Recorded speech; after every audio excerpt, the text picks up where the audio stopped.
Hey, welcome to CEO on the Go, where I pick up business owners and we talk about all things unfiltered. Today I have got Beck jumping in and let's see what happens. Hello. Hello. How are we this morning? I'm good. How are you? Good. I love the double denim. Thank you. It is a bit of a signature look of mine, so I wear it all the time. I just called it a uniform, but Yeah. signature look is where it's at. Mm-hmm. Oh, you're all over this. Let's go. Let's do it. Tell everybody a little bit about yourself, who you are, what you do. Alrighty. Well, I'm Beck. I own 1123 Beauty Studio here in Traralgon.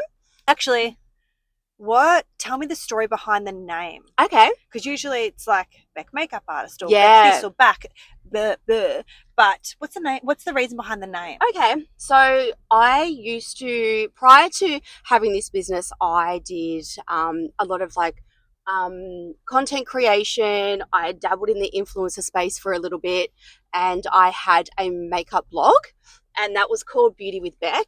I had an Instagram and all of that kind of stuff, and I didn't accidentally, but it got hacked, and I lost everything. And this was like around the time that I was kind of trying to work out what I wanted to do, if I wanted to give all that up and then pursue being a makeup artist. And I just saw it as a sign, and I knew that I wanted to change my business name, but I didn't know what to. And I'm very big on angel numbers, angel signs, very, very big on that. And I just kept seeing 1123 everywhere. Everywhere. Wow. And every time I would be like, I just need a sign. I need a sign on what to choose. I would look at the time. It would be 11:23. I would go past like a shop on the street, and it would be 11:23 every single time. So almost caused an accident. Oh, fuck me. Now you're coming. We'll have to scoop that one out. I can't say that this is something that I cause all the time, by the way. No, that's okay. We can turn here, can't we? Yeah, you can turn. Okay. Now we're getting in go. trouble. You're allowed to do that. He was in the wrong. I was accident. All right, exactly. We should cut that. Yeah.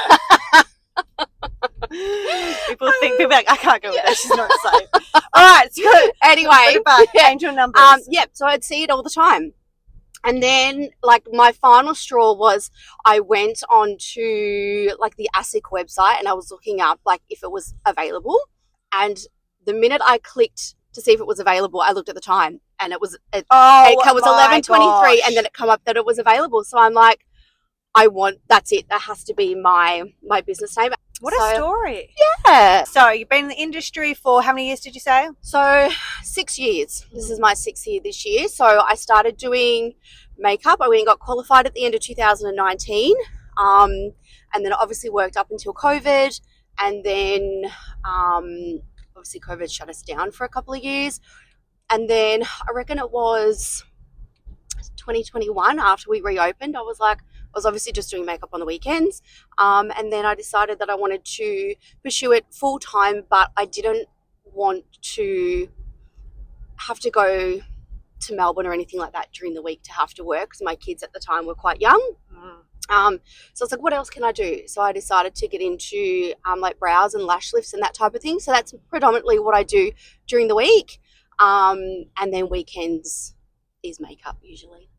That's a nice happy medium as well. Oh, it is, because you don't ever get sick of doing the same thing, and it's something new every client, which I love. I love lash lifts, brow tints, lashes, lambs. I love it because the minute that you're done, like, it's such a change. Yes. And like they can see the transformation like, is big. Yeah. It's exciting. Yeah, it's not like a skin treatment where you've got to wait 6 weeks to like see the results. But for skin and massage and all of that, it's rewarding because in the moment you've taken them to like a whole nother place. 100%. That's really lovely too. 100%. All right, well, I'm going to pull up because I've got a few questions for you. Okay. We're going to play a little game of Would You Rather. Okay. Let's get comfortable. All right. Would you rather only bridal makeup or only full glam for the rest of your life? I had to emphasize. 100% bridal. I'm not. Uh, I shouldn't say I'm not a full glam makeup artist. My style of makeup artistry is very just elevated of what is naturally there. Mm-hmm. I think that it's really important when you do makeup that you want to be able to look, at photos of yourself in 10 years' time and still recognize the person that's there that you're Mm-hmm. looking at. I've never loved when we went through that whole phenomenon of colorful cut creases and more is more in like 2016. Like I hated that era. I hated it because it wasn't, I don't know, it just didn't feel authentic to me. So I'm very much a just elevate what's already there and make people feel like they're still themselves. Yeah, yeah. Yeah. And isn't it crazy because that era, people would paint their faces like someone else's face and they Yeah. would be able to achieve. I mean, that's like a skill. Don't get Oh, me don't wrong. get me wrong. It is Like, definitely, wow. yeah, full artistry and you have to be extremely talented to do that. Um, I just not for me. No, no. All right. Would you rather a perfect base or perfect eyes? Face every time. Yep, for sure. I don't know because, well, I suppose it depends on your skin. Yeah, that's very But true. I feel like I would prefer to have my lashes done and no makeup and just let my freckles Yep, be wild yep. than have a perfect base and then be like, you know what I Yeah, mean? yep, yep. All right. Okay, we're doing makeup here. I'm not the makeup artist. All right. Would you prefer to only use drugstore makeup or only use five luxury products? Hmm. I reckon you could probably get away with the 5 luxury products because as much as affordable makeup is definitely evolving, I think more luxurious makeup is easier to. It's more versatile. It's easier to manipulate to do other things as well. So we love a multi-use product around these Like the parts. bronzer, and people use it on their. Yeah, yeah. Yeah. Lipstick for blush, like I do that all the Yes. time. Yep, You're good. for sure. All right. Would you prefer, would you rather give up lashes or give up bronzer? Oh, that's a good one. I reckon. Ooh, I would probably say lashes. Give up Yeah. lashes. Well, I mean, people naturally got them anyway. Yeah, exactly. But like if you like say for instance, if you had to, dye them blonde or if you had to not be able to wear mascara and stuff like that, I could so get away with that. Oh, you could. Yeah. I love a bronze. Mm, it does shape the face, Oh, doesn't it? 100%. Otherwise, it'd just be all looking like we did in, Yeah, just flat. yeah, Yeah. like lips and all Yeah. that era. Concealer lips. All right, last one. Bring back 2016 Instagram brows or full coverage matte foundation forever. Oh, that's a hard one because I hate both. Yeah, I'm probably going to have to say the brows. the Bring the brows. brows back. I don't know. I reckon sometimes everyone can pull off a bold brow. What do Can you they? reckon? Can they? I How reckon. bold? Like, how bold do you go before it's fucking ridiculous? Look, I reckon if you could stay in the same undertone as what is naturally in your brows, you can go pretty dark. But if you're like changing the undertone in the hair, the hairs of your brows, that's when it starts looking funny. Because you think like a lot of people still love like a bold brow. Like you look at like the UK and the girls that are getting like the laminations Mhm. and the tints and stuff over there, like they're like platinum blonde with black I know, brows. it's But wild. They love I it. mean, it's not my cup of tea, Mm, but for me personally, but it kind of suits them. it's a look. It is It's a 100%. look. Yep, for sure. Okay. All right then. Well, I'm so glad that you. I'm so glad. Probably going to eat my words soon. Maybe. I want to touch on something that people assume comes naturally to you that actually takes a lot of courage. Mm. I think for me, I reckon people would assume that I'm a really confident person. Mhm.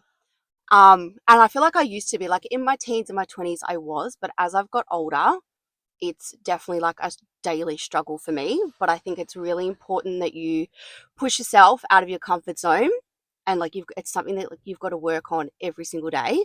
And it's like anything, like the more you work on it, even though it is still there, the easier it becomes. So, yeah, So, do you think that imposter syndrome, do we dare say it's a bit of imposter syndrome? 1000%. Yep, for sure. Do we think that it ever goes away, or you genuinely think that it's just something that you get better dealing with? I definitely think it's just something that you get better dealing with. Like I've been thinking about this, and I really truly feel like I could be the face of imposter syndrome because I've had it forever. But what I've like come to realize is imposter syndrome is just, it's a belief that you've told yourself, Mm. and it's obviously a limiting belief at that.